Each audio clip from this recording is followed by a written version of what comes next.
kaderisasinya tidak jelas, jadi anggota partainya juga tidak lama, berproses dari bawah juga tidak pernah terjadi, tapi karena dia adalah anak seorang penguasa, dia kemudian mendapatkan kemewahan di atas rata-rata. Siapa yang dikorbankan? Banyak hal yang dikorbankan. Pertama, kompetisi dikorbankan, jadi tidak sehat. Dimanapun di negara ini melawan kekuasaan politik itu nggak gampang. Jadi barang busuk sekalipun diusung, kalau diusung oleh kekuasaan, instrumen-instrumen yang saya kira seperti instrumen negara, itu pasti relatif akan memenangkan pertarungan. Kan itu yang sebenarnya membuat perbincangan. Jadi Anda bagi siapapun boleh di negara ini untuk menjadi pejabat publik, presiden, gubernur, bupati, wali kota, anggota dewan dan seterusnya. Tapi tolong berikan pendidikan politik yang bagus bagi kita, bahwa Anda itu berproses dari awal. Inilah yang kemudian kenapa fenomena politik dinasti itu selalu diulang, karena prosesnya itu tidak awal. Misalnya sorry to say seperti Mas Gibran, apakah di negara ini tak ada orang lain? Dulu muncul nama Erick Thohir, muncul nama Ridwan Kamil, muncul Sandiaga Uno, ada Bu Hovifah, nama-nama top yang saya kira punya pengalaman dan rekam jejak yang cukup panjang. Kenapa mereka tidak bisa maju? Kalau menggunakan logikanya Bang Faisal, karena bukan anak presiden. Kan itu saja. Erick Thohir kurang apa? Bikin PSSI mantap, sekolahnya di luar, bohir. Apalagi, panjang lah ceritanya, Sandiaga Uno apalagi dan seterusnya. Tapi karena garis tangan mereka itu bukan anak presiden, tak ada privilege dan kemudahan, sehingga harapan mereka untuk berkompetisi dalam pilpres atau silang. Kan itu yang menjadi perbincangan kita. Bang Ade Armando saya respect dulu dengan tingkat idealismenya yang cukup tinggi. Partainya adalah partai anak muda, tolak politik dinasti. Tapi sorry to say Bang, respect saya kan agak sedikit hilang dalam konteks itu. Saya justru berharap orang seperti Bang Ade Armando ini yang jadi ketua umum PSI. Bang Ade ini kurang apa coba? Bang Ade Armando ini kurang apa? Tolong jelaskan ke kita, doktor, ahli komunikasi, pejuang HAM dan pluralisme paling depan, siap mati dan dibully demi demokrasi dan toleransi, tapi nggak punya kesempatan untuk jadi ketua umum partai. Karena bukan anak penguasa. Ada sekjen yang spesialis seperti Bang Raja Juli Antoni. Bang Raja Juli itu kurang gimana? S2 dan S3-nya di luar negeri, PhD, bukan kaleng-kaleng sekolahnya. Nggak jadi ketua umum partai. Kan itu saja yang diributkan oleh orang. Bahwa Anda punya opportunity seperti yang lain untuk terpilih jadi gubernur, jadi wali kota, jadi ketua umum partai, nggak ada soal. Tapi monggo proses yang dilakukan itu sesuai dengan kaidah-kaidah demokrasi yang itu memang dari dulu kita pertahankan. Inilah yang disebut dengan sistem politik, sistem bernegara, dan sistem demokratisasi. Ini agak ngeri-ngeri sedap Bang kalau begini ceritanya. Kalau ini akan menjadi sesuatu hal yang dijadikan portofolio ke politik ke depan, semua presiden misalnya punya mimpi supaya keluarga besarnya terjun ke politik dengan cara-cara yang melalui proses yang itu instan. Saya khawatir ya politik kita tidak akan berkembang. Jadi Bang Faisal ini sekalipun kritiknya sampai sidratul muntaha kerasnya, bikin partai hampir tiap hari, jangan pernah berharap partainya akan menang, apalagi bermimpi jadi presiden. Padahal pengalaman politiknya jadi aktivis dan seterusnya saya kira cukup luar biasa.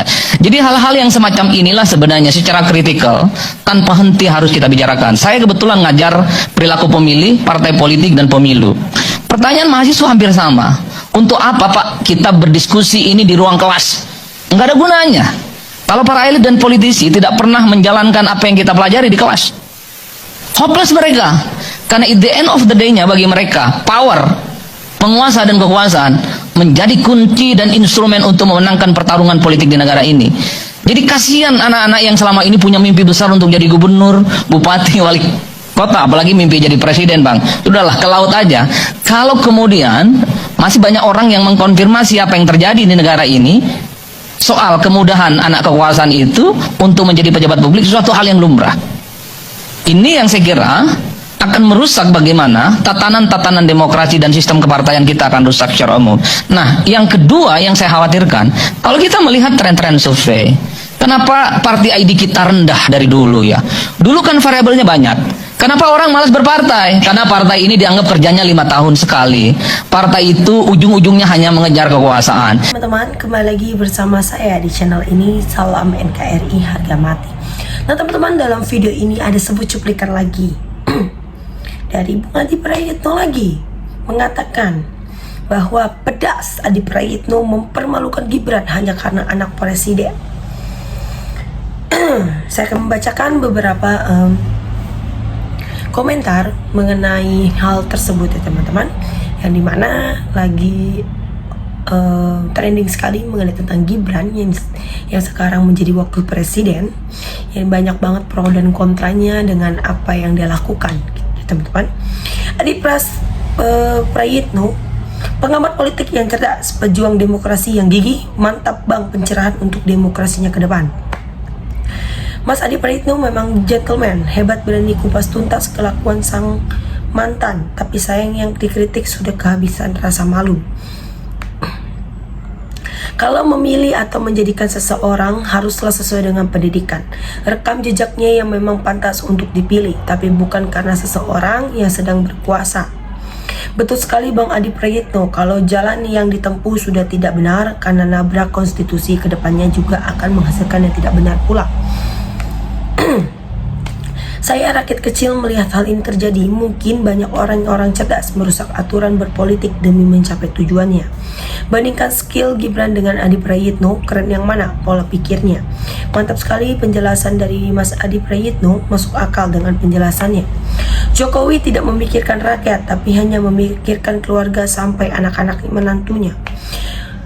Benar, mulai pencalonan pendaftaran Gibran awal dari bawah saja sudah bermasalah, tapi dipaksakan karena anak penguasa. Walaupun salah atau melanggar tetap dilanjutkan. Inilah kejadian, ijazah saja tidak beres. Dipalsukan demokrasi Indonesia di bawah kepemimpinan Ning Mulyono, tambah rusak, hancur, korupsi dipelihara tambah banyak. Wakil Presiden paling tidak berkualitas selama negara Indonesia berdiri, sangat-sangat memalukan dunia internasional.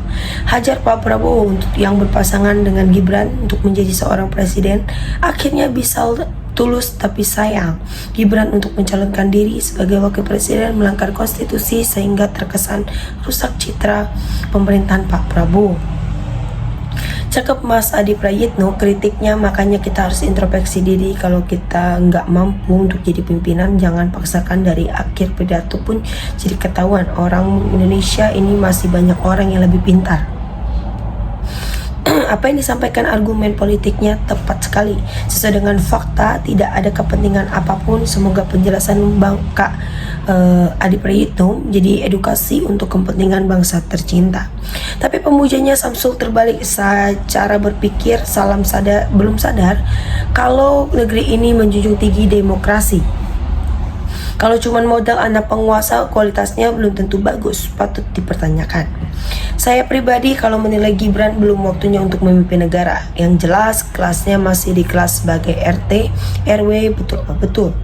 Makasih Mas Adi Prayitno atas pencerahannya, sungguh amat mencerdaskan kita semua. Itu menjadi memang fakta. Jadi untuk apa belajar setinggi langit tidak punya kesempatan untuk menjadi, karena siapapun yang punya dan banyak itu yang akan terpilih. Miris rasanya sebagai akademis tidak punya kesempatan untuk ke arah mimpi, sedih rasanya. Sekarang gak perlu kuliah, gak perlu pintar, gak perlu berpengalaman, karena anak presiden bisa duduk di kursi goyang. Padahal banyak yang lebih mumpuni, berkualitas, cerdas, kuliah di LN, tapi kalah sama anak presiden. Sangat setuju sekali dengan argumentasinya Adi Prayitno. Banyak yang mumpuni, kualitas, tapi kalah, tak punya dekingan. Kalau logika demokrasi berjalan sesuai dengan kaidah jelas, ini tidak pantas sama sekali. Jadi pejabat pemimpin semua karena bapak. Kita tahu orang tua mungkin seandainya kalau berproses dan berjuang dari bawah, mungkin itu tidak masalah. Tapi yang dipertaruhkan adalah bangsa dan negara. Begini mau menyongsong 2045. Yang sabar ya Pak Wapres. Yang tepat memohon segala sesuatu apapun didengar baik atau buruknya. Makanlah kekuasaan atau jabatan sekaligus materi yang didapatkan atas kekuasaan itu.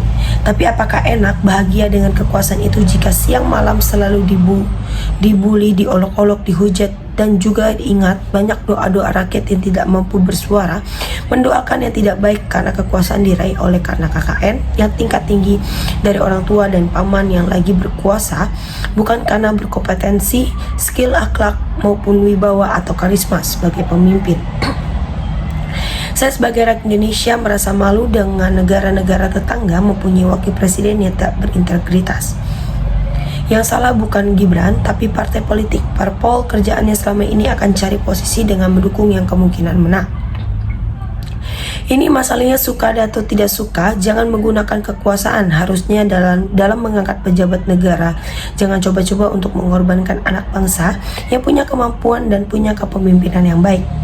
Saya mendukung berat Pak Prabowo, semoga dalam pengambilan keputusan untuk kepentingan bangsa dan negara untuk selanjutnya dimusyawarahkan terlebih dahulu. Nah teman-teman, sahabat-sahabat dari Bongkar TV, silahkan berikan tanggapan teman-teman dalam kolom komentar ini, sehingga kita dapat bertukar pikiran antar satu dengan yang lain dalam kolom komentar ini.